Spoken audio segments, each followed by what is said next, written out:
Your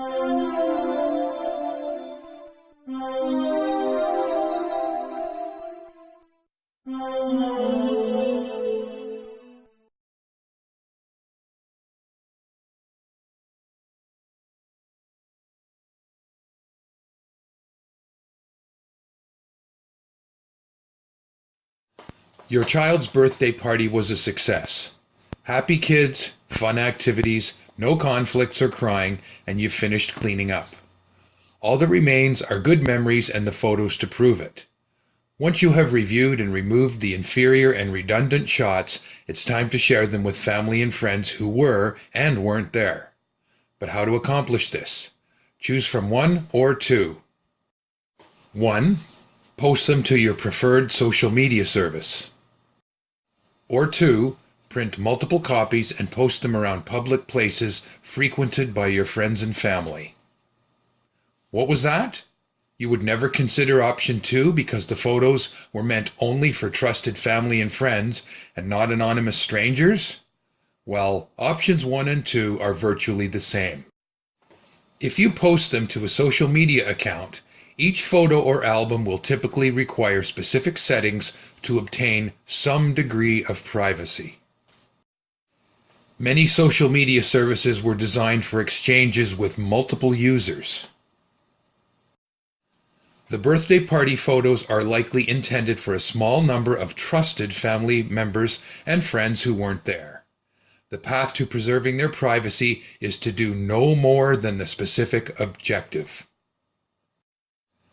Let's examine 5 alternative measures that can, individually or in combination, limit accessing the photos to you and the recipient. Consider attaching the photos to a text or email. These services were designed for one-to-one or one-to-few exchanges, from your sent folder to their inbox with no central public forum involved. Once the recipient has confirmed the photos are received and saved to a secure local computer, you can both delete the messages and attachments. Be aware that your email or text could be intercepted at any of a number of points through the internet once you have pushed send. To prevent this, the messages can be encrypted, which requires the sender and recipient to use specific and, for some, complex software. Another method is to use a file transfer service or cloud storage that encrypts files users place onto their servers. However, the service providers can also decrypt the files, thereby compromising the user's privacy. This is currently typical of most file transfer and cloud storage services. A better choice is to select a service offering end-to-end or full encryption, where files are encrypted at the sender's end and only the sender and recipient can decrypt them. Think of a safe deposit box at the bank. Both you and the bank possess separate keys that must unlock the box together. When a file is selected for transfer, a link and decryption key, or password, are generated. These can then be sent to the recipient in separate messages and used to download and decrypt the transferred file. For additional protection against unauthorized access, the photos themselves can also be zipped into an archive. A number of apps can do this.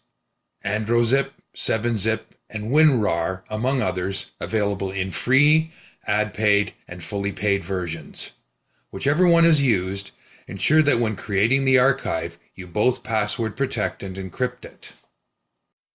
Use a strong password, at least 12 characters including upper and lowercase letters, numbers, and special characters, and select AES 256-bit encryption.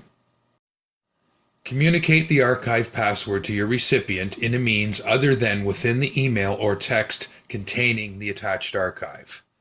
The encryption will prevent anyone but your recipient from analyzing the contents of the archive without opening it. Although the archived photos are not visible without the password, the file names of the photos can be. If it is important to you that the names of the photos or any other files in the archive are not visible to anyone but your recipient, also password protect and encrypt the already password protected and encrypted archive file.